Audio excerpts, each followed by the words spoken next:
Welcome to CorelDRAW, guys. As you can see, whenever we launch CorelDRAW app, this is exactly how it will look like. Please don't get intimidated by my dark interface. I try to set it like that, so yours could be white, yours could be dark. So let's get started. So in CorelDRAW, as you can see, this first tab is called the menu bar. It's called the menu bar. This is our menu bar. Then the one following it is called the standard bar. And the one next to it is called the property toolbar. And these are our rollers by the side. As you can see, our rollers by the side. Then this is called the toolbar. Basically, this is where all the tools we're making use of are. And then this is called where the colors are. These are actually where the colors are, and it's called the color palette. Okay, so let's get started. First of all, as you can see on the menu bar, we have file, edit, view, layout, objects, effects, bitmaps, text, table, tools, windows, and so on. And on the property bar, we have, though the property bar, what we see on the property bar depends on the particular tool we select or the particular tool we are making use of. So definitely, guys, I can't actually, it's not possible to explain everything totally here. As you can see, every drop down, every thing on the menu bar have a drop down menu. So basically in CorelDRAW, you can't learn, I can't teach you everything, but as you keep on practicing, I will only be able to teach some basic things. As you keep on practicing, you'll be able to learn some new things. Even I won't lie, to be honest, I am not done knowing what all the tools are used for. And that is because in CorelDRAW, I don't think we can make use of all the tools. That's just the fact. But there are some basic tools we just can't do without. So, and that's what I'll be explaining. And subsequently, in our subsequent videos, I think, should I call this part 1? In our subsequent videos, we'll be diving into some things we can't be able to go deep into now. So guys, let's get started. On the menu bar, we have our file. This is called the file. And on the file, we have new.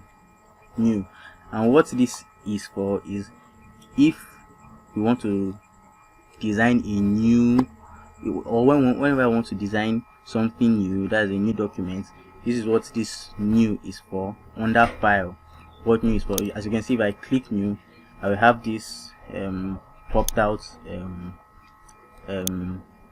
what should I even call it, I'll have this popped out menu. And as you can see, what this is basically for is for us to name or to set how we want our document to be like. Set how we want our, sorry about that, so set how our document is going to look like.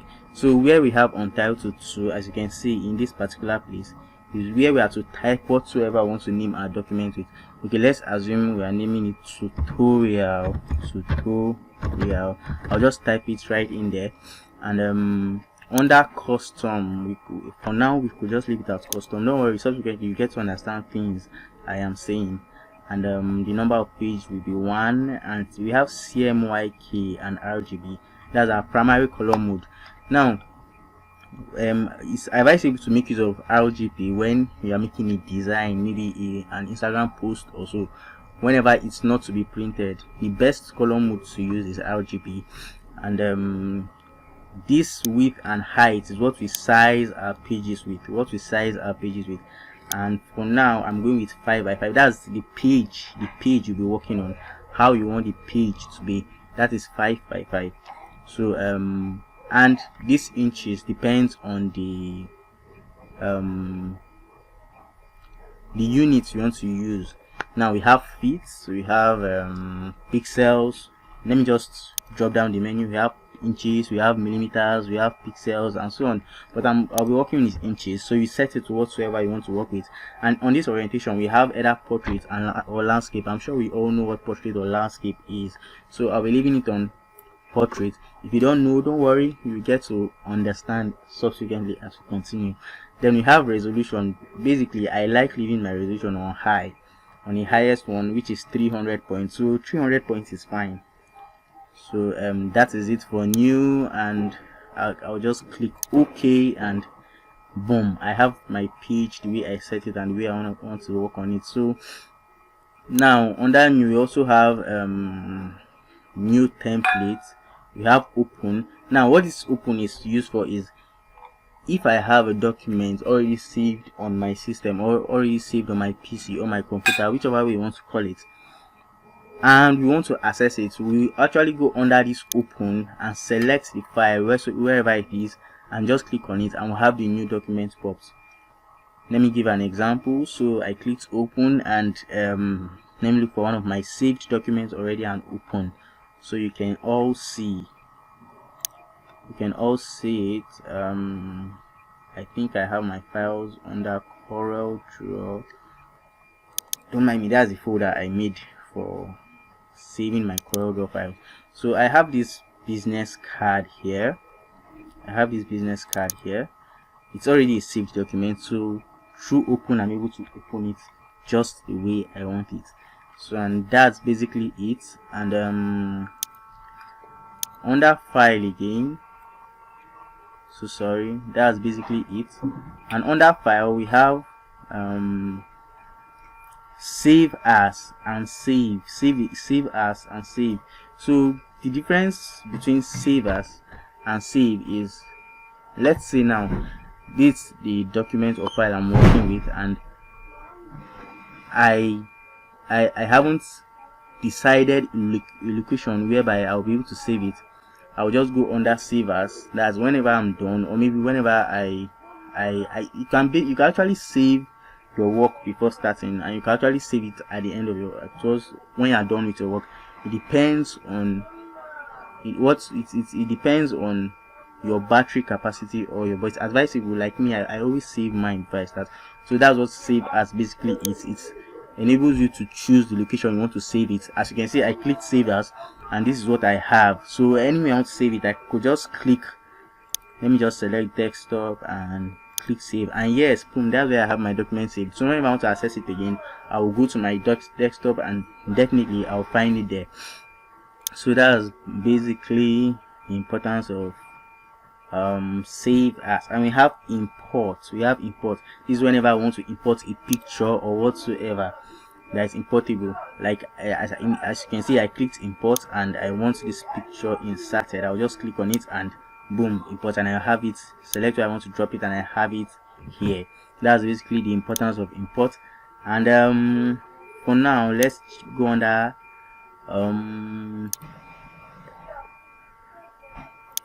basically guys, I can't, the truth is, okay, let's check view. Under view we have zoom in, we have zoom out, we have rulers.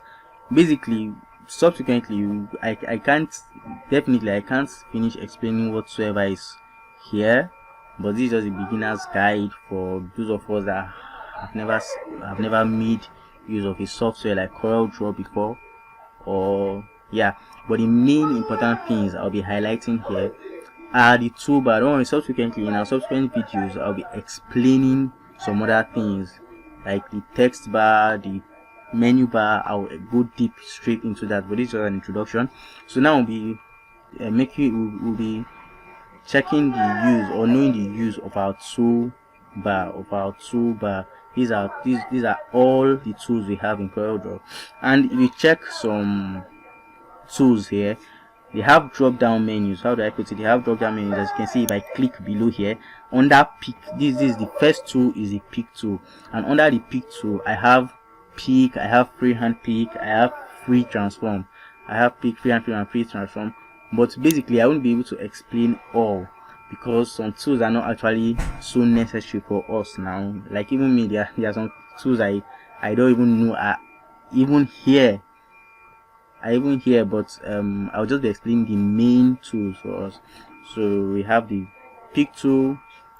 Now what this pick tool is used for is mainly to select, to scale up, or to should I say highlight or to.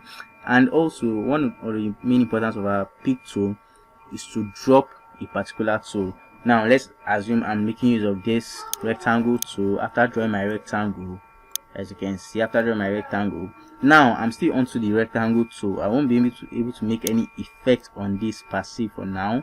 I won't be able to make any important effect on this for now until I drop this tool. Now if I want to make use of another tool on this particular rectangle I drew, I will have to drop it.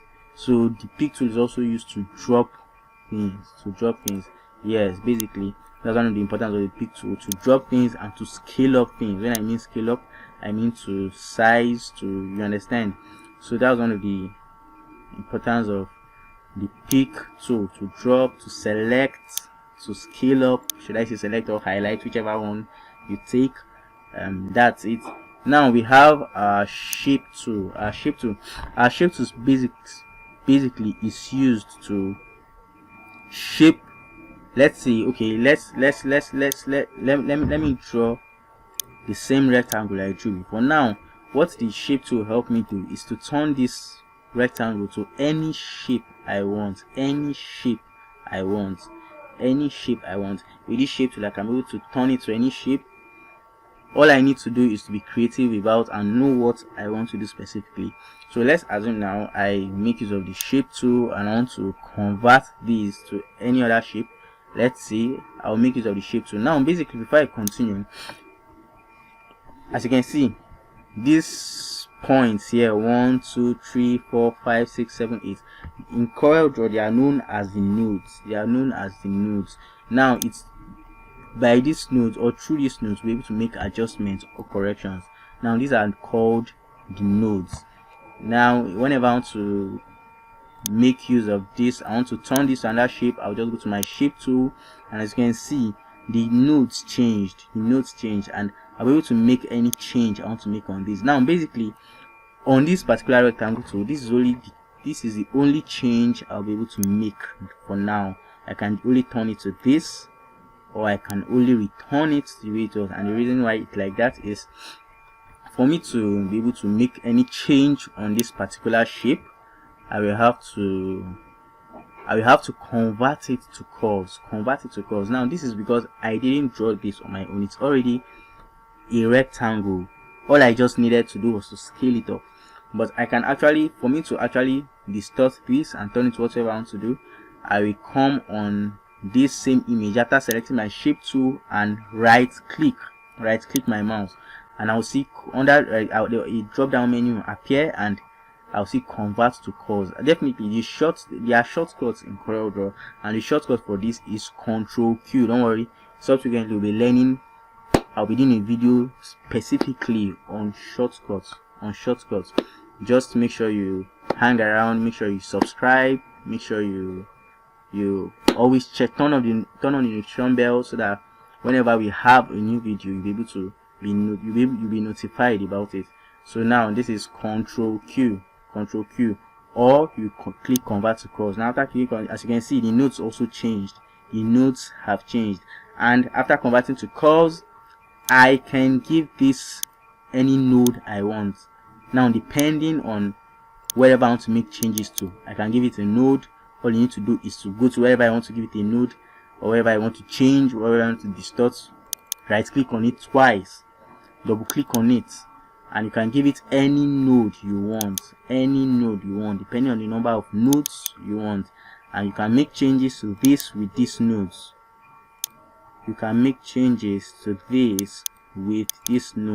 Now this is one of the nodes I made. As you can see, this has been distorted, and I can turn it into any shape I want, any shape entirely I want, Yes, these are the importance of nodes, and that's how to fix nodes yourself. Nodes are not there because you're the only one that know what you want to change it to or what you want to design. So that's basically it. And coming back to my shape, let me try to do something. Let me delete all these nodes. These are not really what I want to do. these are not really what I want to do, so let me delete these nodes I added. So now let's see if I can convert this to something, maybe which shape do I convert this to now? Let me say a triangle. Let me see if I can convert this to a triangle. So all I need to do is create a node here, and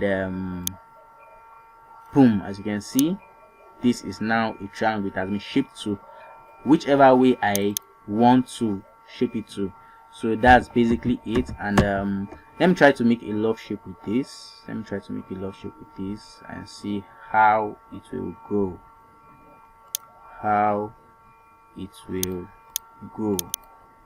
So let's see. Now you can, if you want to make effect to this node, you can right click on it, and as you can see, I have an option which says to curve. Now this helps me, or enables me to be able to, this enables me to be able to, after clicking on the node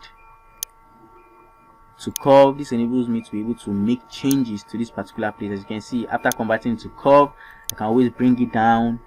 It's no longer a definite shape anymore. It's no longer straight lines. Instead, it has become curves. So that's exactly how to convert it to curve. Let's see if I can do something with this. Convert to curve. As you can see, gradually I'm coming up with a shape. Don't mind my shape. It's just to explain this to you, and I'm trying to see if I could come up with something. Maybe a love shape or something of that nature, just to explain this to you. So I created a node here, and I clicked on this and I deleted it. I also clicked on this and I deleted it. So as you can see, something like a love shape is gradually coming up. So these are the major basic importance of our shape tool. So on to the next. This is our crop tool. Let me use the rectangle tool again. So I'm always making use of the rectangle. Is the most common option here. So this is my crop tool. Now the crop tool is used to, as you can see, under the crop tool we have crop, we have knife, we have virtual segment delete, we have eraser, and the main ones I make use of are always the crop tool and the eraser tool. And I'll be explaining just the crop tool to you. The eraser tool is simply, from the name you can be able to know what it means. It's simply the cleaner. So this is my crop tool. Now whatever area I want to delete, or whatever area I want to preserve, I will just highlight it. That is right click and drag and click enter. As you can see, every other place has been deleted except the place I highlighted with my crop tool. So that's basically the importance of crop tool. Let me make use of a picture so you could understand better. Imports, just as I said, the importance of imports, or the use of imports, is this. Let me bring in this picture. Now I want to cut. Let me scale this. Use the size. It's too big. So I want to crop this. Let's assume I want to crop just the head area. I'll just go into my crop tool, highlight it and hit enter, or come here and click crop. Or if you want to go back to, if you want to discard it, you can just make use of clear. So I just hit my enter and boom, here it is. It has been cropped out.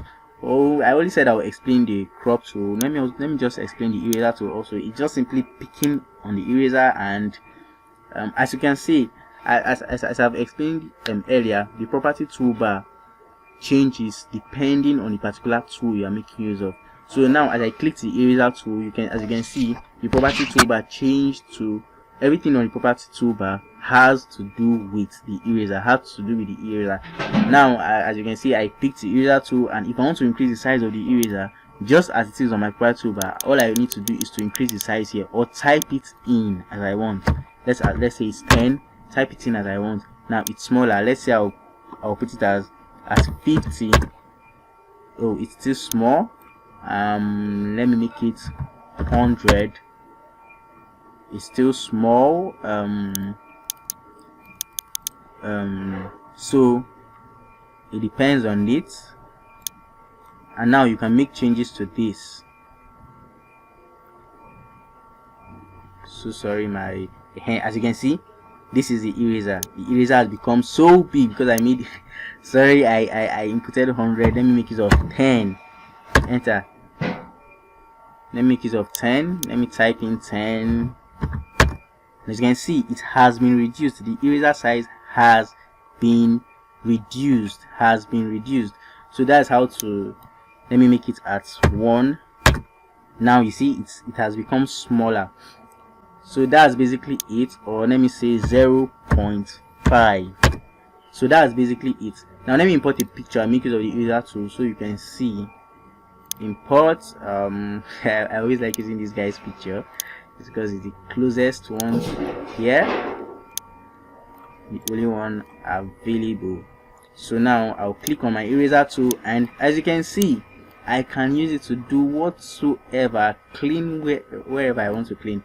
So that's basically the use of the eraser tool, and you can find the eraser tool under crop in the drop down menu. And this is our zoom tool. Now what the zoom tool is used for is to, as you can see, I told you the property toolbar work hand in hand. It depends on the particular tool you are making use of. Now as you can see, I changed it to the zoom tool. Maybe you'll not be able to see it properly, but after opening your software you'll be able to see it. As you can see, I have 200%. That means this has been zoomed to 200%. You see, as I'm zooming it, I'm either zooming in or out, the figure is changing. So if I have a particular percent I want to zoom it to, I can just go in here and type, let's say 100, and boom, enter, and it zooms to 100. As you can see, if you don't have any particular size, you just want to try and see, you can just click the minus and it will keep zooming out, the plus it will keep zooming in. So that's basically the importance of the zoom tool. Not much use of the zoom tool. Or if you are making use of an external mouse just like me, the easiest way is just make use of this scroll button to zoom in or zoom out. So that's basically the importance of the zoom tool. And we have the freehand tool. Wow, one of my favorite tools. I think he has a drop down menu: freehand, 2-point line, bezier tool, pen, B-spline, polyline. But I will just explain the freehand tool. As I said, I cannot finish explaining everything to you guys. There are things you get to discover when you start using CorelDRAW. So you just have to keep practicing, and you will learn it. CorelDRAW is not a difficult software. So this is the freehand tool. As you can see, I can basically use it to do or draw whatsoever I want to draw. But basically what I use, or if I want to draw whatsoever I want to draw, I can just hold it and drag. But if it's a line I just want to draw, let's assume it's a line, I can just click on it, double click to draw any shape I want. Or if it's just a line, I can just click it. Mind you, if you can only draw these straight lines if you click it, release it, and drag. That's only when you can draw these straight lines. But if you click it and use to it, you will keep drawing shapes that are not definite. So it depends on whatsoever I want to do. But basically what I use the freehand tool mostly is to trace. Don't worry, subsequently you will also be doing a video on how to trace. There are sometimes you download some things from the internet, maybe a logo, a sample, and you want to trace it. Maybe the resolution is not high and you want to trace it. There's nothing you can do. I mostly make use of the freehand tool. Don't worry, I'll be doing a video on how to trace. Now the next tool we have, right, the drop down menu contains some other tools, and basically almost all the tools here are also used for drawing, are also used for tracing. So as you keep practicing, you get to know about them, the pen tool, the B-spline, and the rest. So now we have the brush tool. This is the brush tool. As you can see, after clicking on the brush tool, my property bar changed. Now it depends on the kind of brush you want to make use of.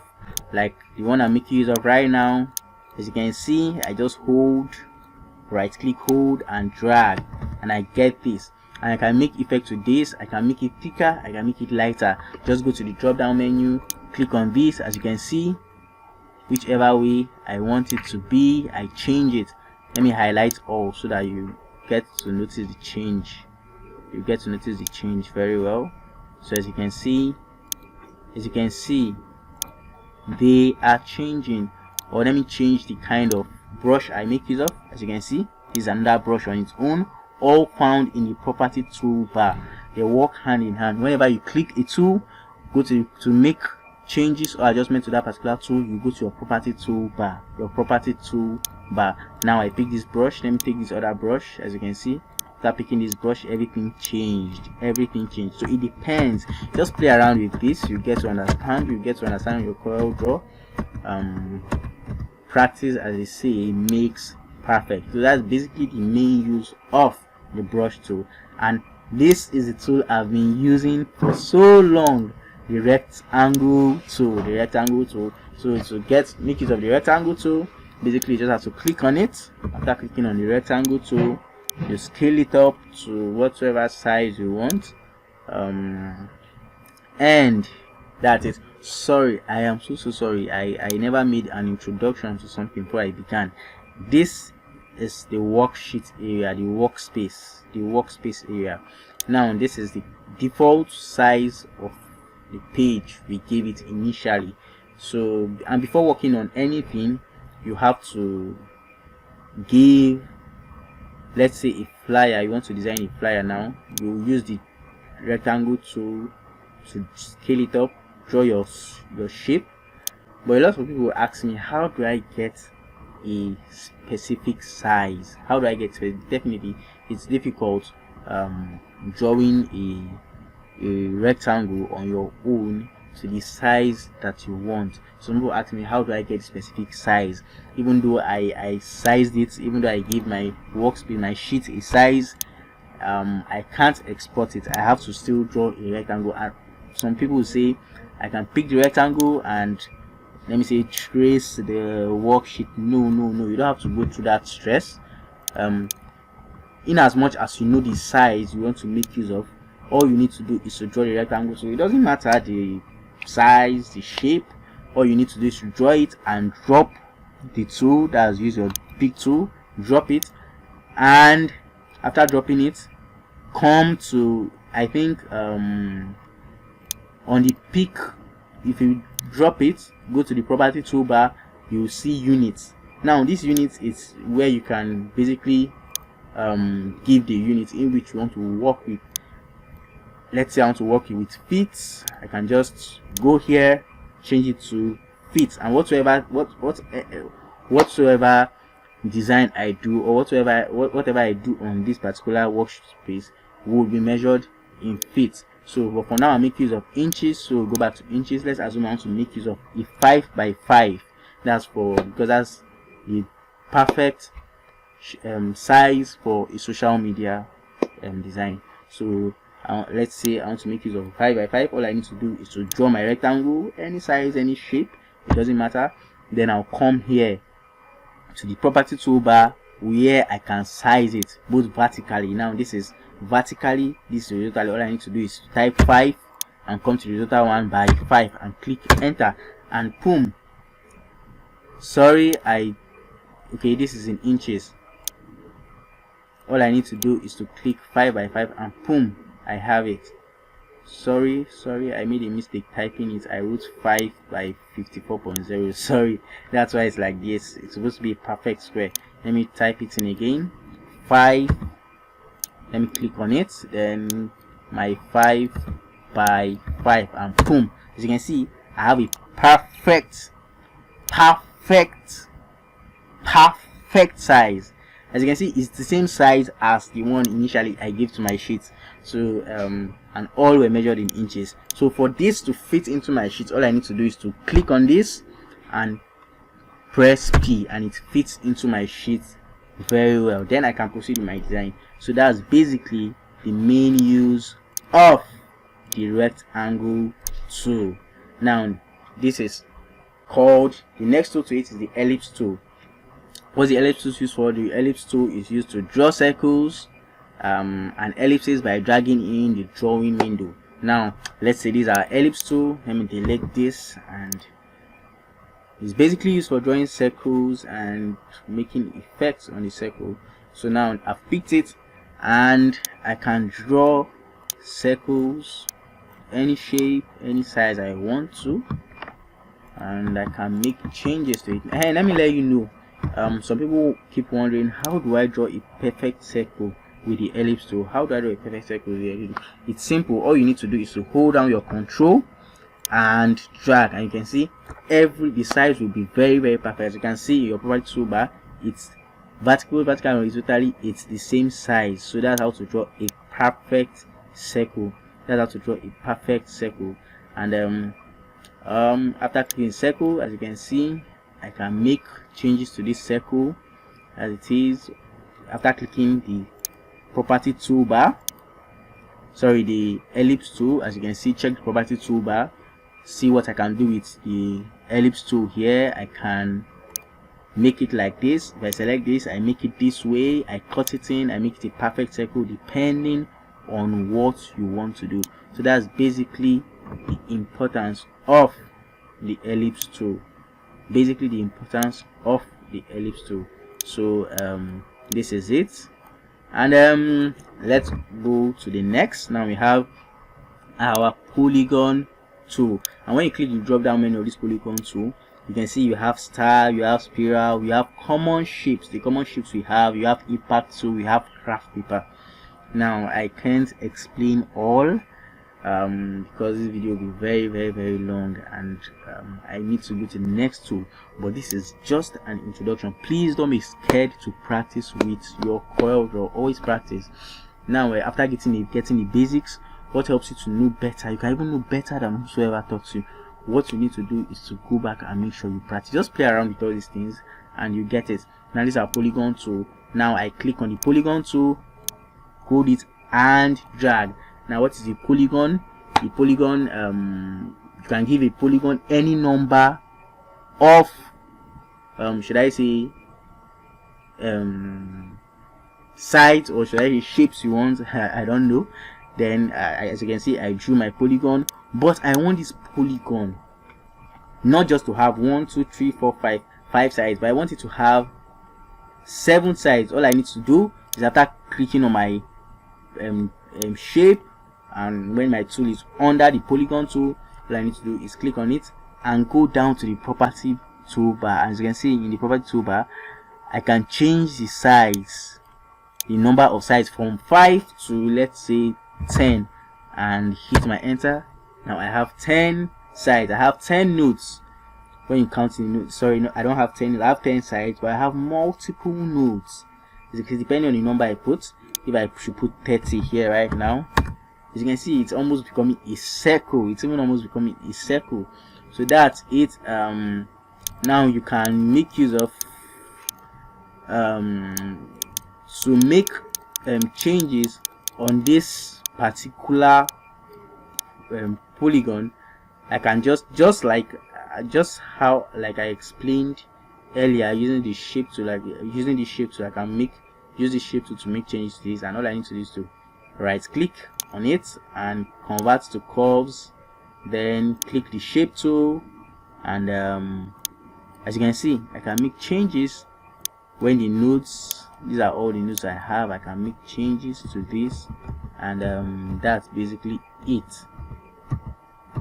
That's basically it, guys. That's the importance of the shape tool, as I explained earlier. So that's the major importance of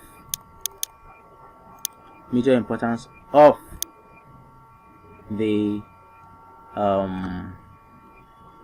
polygon. Now as you can see, let me do something else with this. let me make this 30, or should I say 20. Now after making it 20, I'm trying to get something. After making it 20, I can just click on the shape tool as I earlier explained, hold it and turn it whichsoever way I want, move it, drag, and I get any manipulation I want to manipulate with it. Isn't this nice? Isn't this beautiful? Wow, wow, wow, wow. So the polygon tool, there you can do a lot with the polygon tool. Now, but if I want it to go inside, I could just hold my control, and after holding my control, I drag. I'll click on a node, click on a node. After clicking on the node, hold my control and drag in. I can basically do this, but unless I hold the control, I'm sure many of you have seen this on you've seen this on certificates and registers. Are basically how all these things are done. So that's it. Sorry, I deleted it. So we have to go to the next. Then we have the text tool. The text tool, as you can see, there's a lot to explain under text tool, but for now I will just explain the basics, and subsequently you need to subscribe so you can keep getting more updates on how to make use of all these tools to the fullest. So the truth is, I cannot even finish explaining all, but I can explain, at least as a beginner as that you are, or a pro who doesn't know before, how to make use of this. So this is a text tool. All I need to do, as you can see, the shortcut is F8. So but as a beginner, we'll soon do a video on shortcuts also. So all you need to do is select it and click and type whatsoever you want to type. Let's say tutorials. Now you can make changes. As you can see, after clicking the text tool, my property bar changed. As you can see, it changed to whatever it changed to have to do with text. The text tool, how to do with the text tool. Now all I need to do is to click on my, drop it and click on my text tool. Let me scale it up so that you can see it very well. Scale it up. Now what we have here is the, as you can see here in the property toolbar, we have the fonts. Guys, you need to really be creative with this. You have the fonts, because fonts really speaks of a design very well. You have to learn how to use fonts at the right places, the right time, and yeah, you're good to go. So these are my fonts. I can select depending on the design I want to make. I can pick any font I want to make use of. Let me make use of this. All you need to do is to click here, but make sure before you try to change fonts, you've dropped it and you've selected your text. Then go to the drop down menu. Depending on the font you have installed on your system, you can make these changes. Now let's say I change it to this font, and please, whenever you are making a design and you want to scale up your write-up, you want to scale up the text, please don't ever use these nodes, these ones by the side, below, or top. If you want to scale it up to get a perfect view, to get something beautiful, you have to scale it up from the edge or the side, because what I'm saying so is that some guys maybe wanting to increase it, they start doing it this way. As you can see, the font has been distorted. It doesn't make any sense at all. It doesn't make any sense. So whenever I want to scale up, make sure you scale it up this way. This is the best way of scaling up in your fonts. Then making use of the color. Let me make use, let's say these are color palette. Sorry, to expand it, if you check below the color palette, you see an arrow. You can just click it, give it any color of your choice, and you are good to go. That's how to make use of the text fonts, the text font. And let me also explain something here on this text. Now let's say you have a text like this. Let me select another font. Let's see, let me use Arial fonts. So I have this. let's say I want to, now this is definitely in uppercase, that's capital letters. If I want to change this to a lower case, all small letters, all I do is click on my font. Now select it. That's using this pick tool, as I said. It's used to select, it's used to drop. Select it, then all I need to do is go down to text. As you can see on the menu bar, there's a place written text there. All you need to do is to click on text, and there will be a drop down menu, and click to change case. All you need to do is to click change case. As you can see, we have sentence case, we have lower case, we have upper case, we have title case, we have toggle case. Now it's in upper case. If I want to change it to small letters or lower case, I just click on lower case, and boom, everything changes to small letters. Or I go back, if I want to click it, make it title case, all I need to do is click on title case, and I will have the first letter capitalized. So that's basically some importance of text tool. As you can see here, you can also size your text. Sorry, if you don't want to scale it up or scale it down, and you have a particular size in mind you want to use for your text, all you need to do is to select it, go to your property bar, click on this drop down menu, type in, let's say 10, type it in. Or if you don't want to type it in, you can just click on this arrow, and you have different sizes already there. All you need to do is to click on which one you want to make use of, and then you have it. So it also depends on the text you are making use of. You can, if you want to convert it, your text, to make your text bolder, as you can see, this B stands for bold. You can uncheck it, you can check it. It depends on the text. There are some text, it depends on the fonts. There are some fonts actually that don't even give you the opportunity to bolden it or not. So it depends on the font. If the font allows you to do that, then bold. Then you can make your text italics.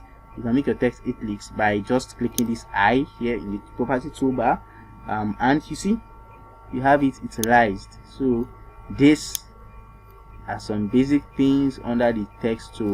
And let's say I type more than this. Let's say I wrote tutorials for me. Let's say I selected tutorials for me, and sorry, this is written in capital letters because my caps lock is on. Let me just off it and type it just the way I want from me now. And I want this for me to come under. All I need to do is to click here, backspace, and enter, and it will come under it. That's basically it. And if at all I want to this U actually means to underline. If you want to underline your text, you can just click on U. It will quickly underline. Rather than going to your shape tool and start drawing lines, you can just click underline. It's a way too easy. Then these are alignments. This stands for alignment. Now let's say if I want to align this to the left as it is already, it depends, or the center, or the right, or the full justify. As you can see, they are all there. So all you need to do is to keep on practicing. These are some basic things under our text. And we're going to move to the shadow tool, the drop shadow tool. Well, this is a very useful and important tool in CorelDRAW, in designing, especially when it comes to flyers and some designs. So these are drop shadow tool. As you can see here, as I clicked, these are drop shadow tool. Now before I make use of the drop shadow tool, I have to have an object. Let me make use of the ellipse tool this time around. Let me draw a circle, and sorry, I want it perfected, so I'll click on my control to make it a perfect circle. Now after drawing on my circle, if I want to give this circle, let me give it a color. Let me give it red. And if I want to give this circle a shadow, all I need to do is to click on the drop shadow tool, and go down here and drag, and boom, I have a drop shadow tool. Yeah, there are different methods of fixing this, but when it comes to giving shadows, I either carry the shadow tool, go to the beginning of the object and drag till it fits to how I want it. Or after clicking the shadow tool, on my property toolbar I will go to presets. As you can see, it's written here presets. I'll go to presets and select how I want it to come in. I can select the first one and it will be like this, and I'll just drag to fit in. If I want it to go outside a little, I'll drag it to extend a little outside, and if I want it to be below, I can just go back to presets and select it, and boom, I select it, and this is how it will come. This is how it will come. So as you can see, after selecting the drop shadow tool, check the after giving the shadow, if you check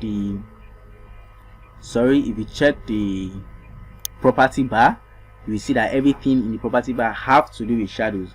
And let's, as you can see, if I want to make this shadow darker than it is right now, I'll go here. As you can see, drop shadow opacity.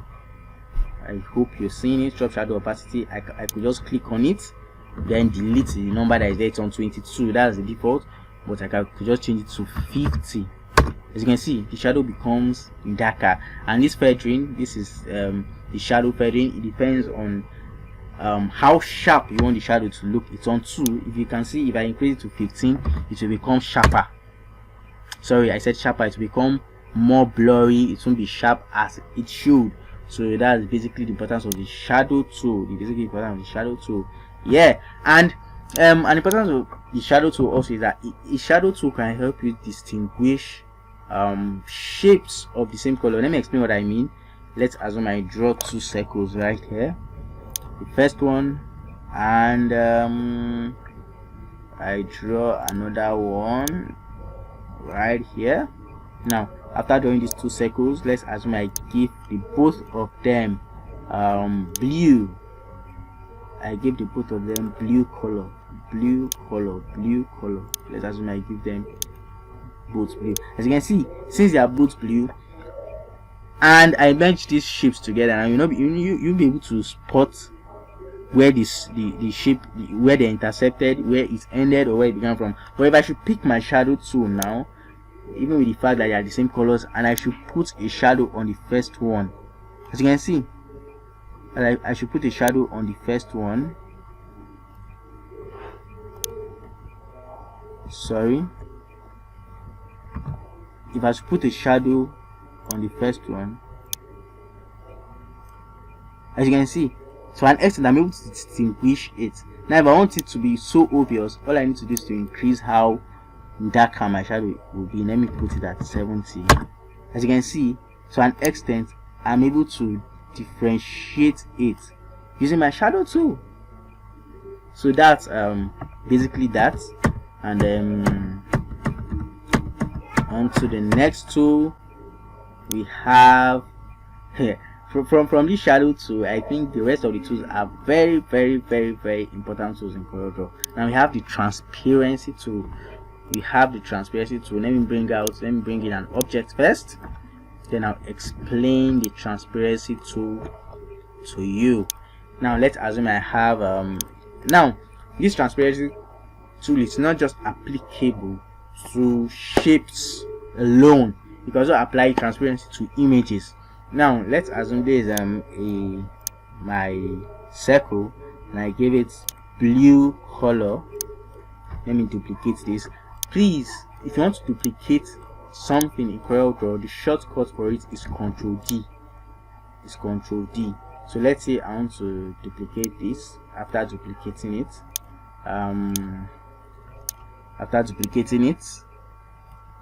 let's give this one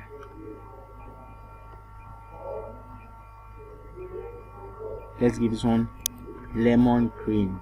Let's give this green. So let's assume I have these 2 shapes and I want to make the place in which these 2 intersected transparent. All I need to do is to click on my transparency tool, click on the area I want to, and drag. As you can see, it's becoming transparent. It's transparent already. Then I can use my mouse to adjust the way I want it. just the way I want it.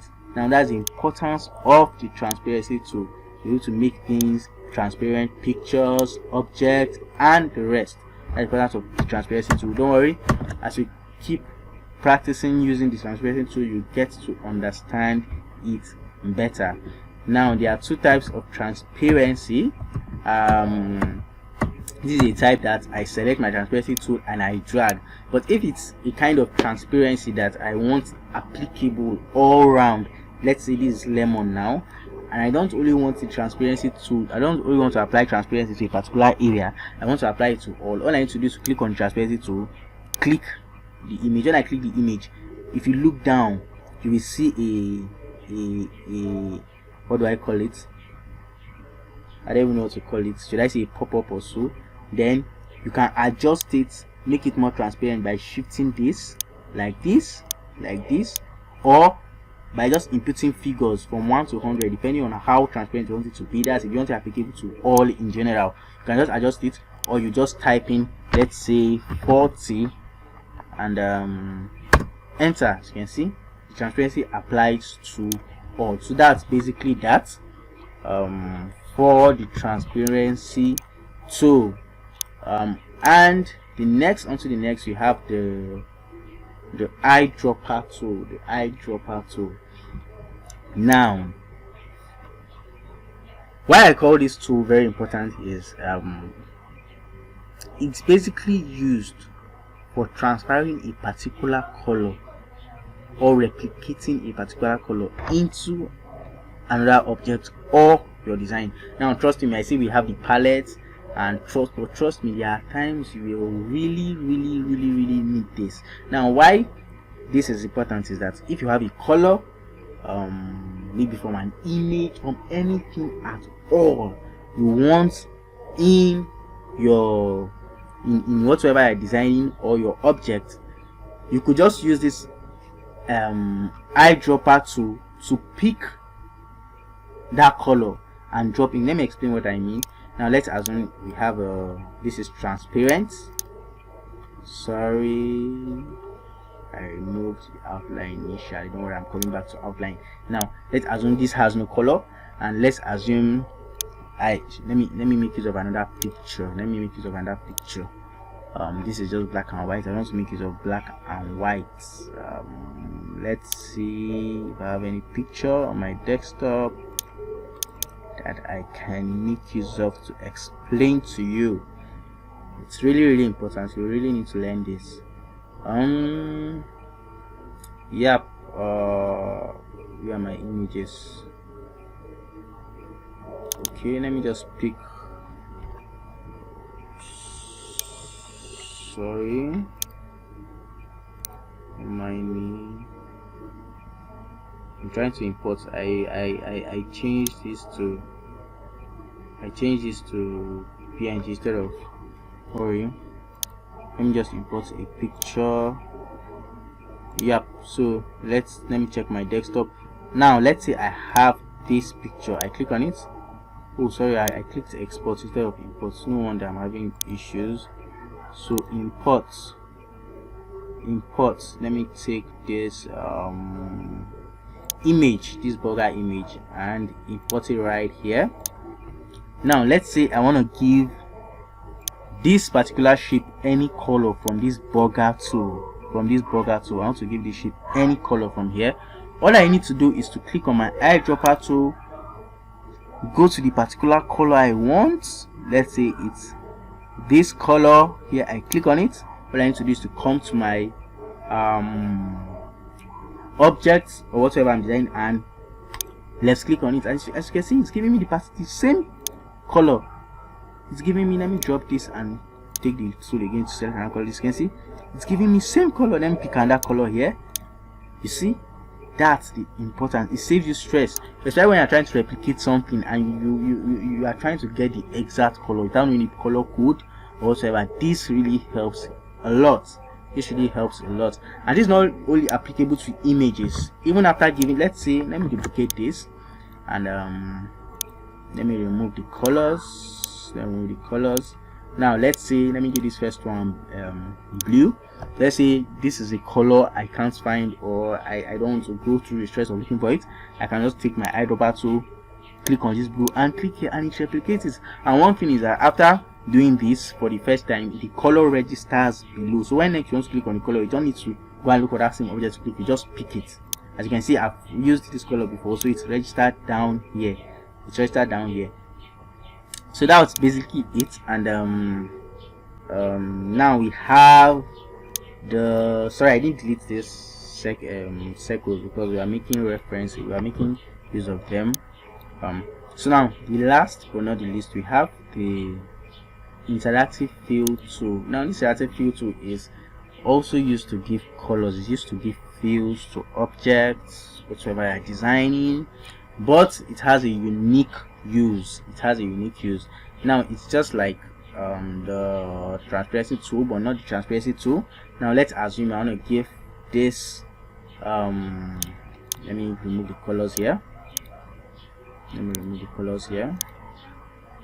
Now let's assume I want to give this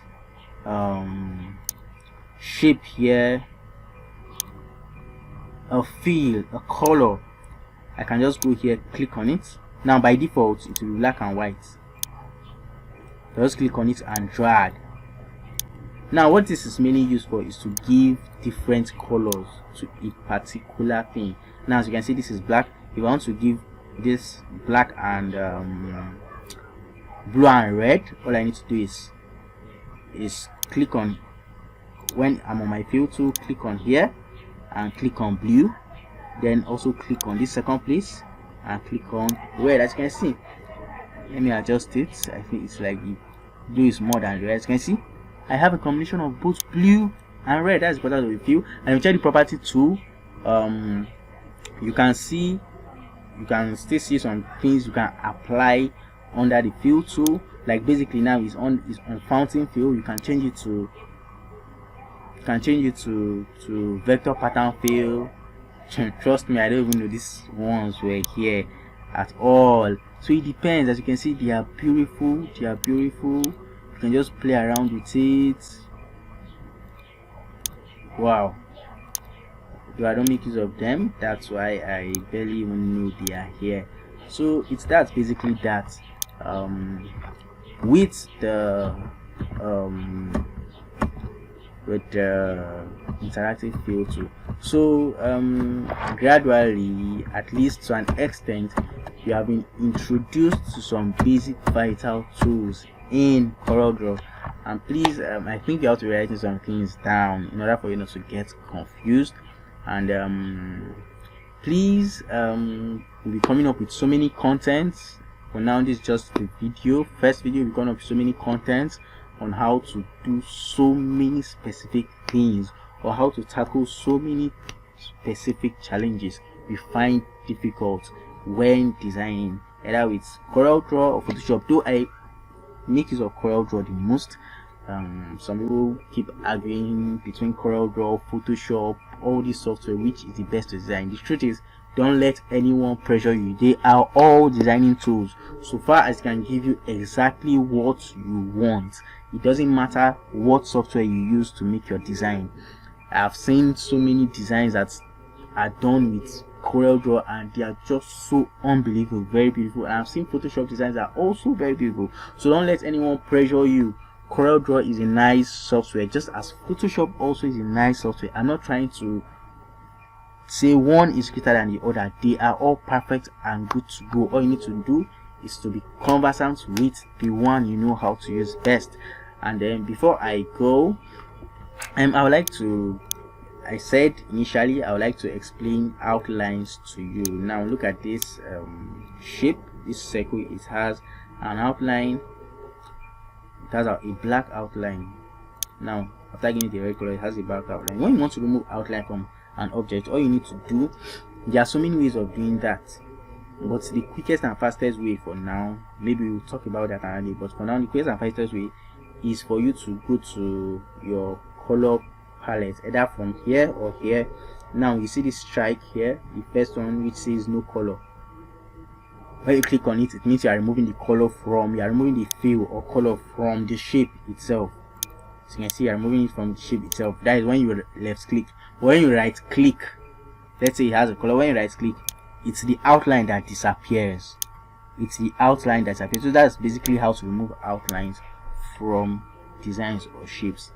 And let's assume you want to give it an outline. Maybe this blue, you want to give it a red outline. All you need to do is to go under red, and instead of left clicking to change the blue design, you right click and to give it a red outline. And if you want to increase the size of the outline, after clicking it, just check your property toolbar. Always refer to your property toolbar, they work hand in hand. You see this 0.5 points. So this is the outline width, depending on how thick you want the outline to be. So if you want to increase the size of the outline, all I need to do is to click down here and increase it, let's say 4, and as you can see, it's bolder, it's bigger. I can type it in 3, let's say 3. As you can see, that's how to do it. I will talk about outlines very well subsequently in our subsequent videos. I will explain outlines to you, how to take it behind, and the rest. So guys, that's basically it. These are some basics in CorelDRAW. Please play around with this, and I know and trust you'll be very used. You can become a pro. You can become a pro in CorelDRAW. It's very easy. All you need to do is just a little guide and constant practice. Alright, thank you for your time. Thank you for watching this video. Please remember to like, share, and subscribe so that I can get quality content from us, beautiful designs, and so many tricks and how-tos videos from us. So thank you for your time. Please remember to subscribe, very important. And you can also turn on the notification bell, like, share, subscribe, and keep getting quality content from us. And please, if there's anything you want me to do a video on, or anything you have that's confusing you, always drop it in the comment section so I can reply you or provide a solution to your problem. Thank you very much and enjoy your day.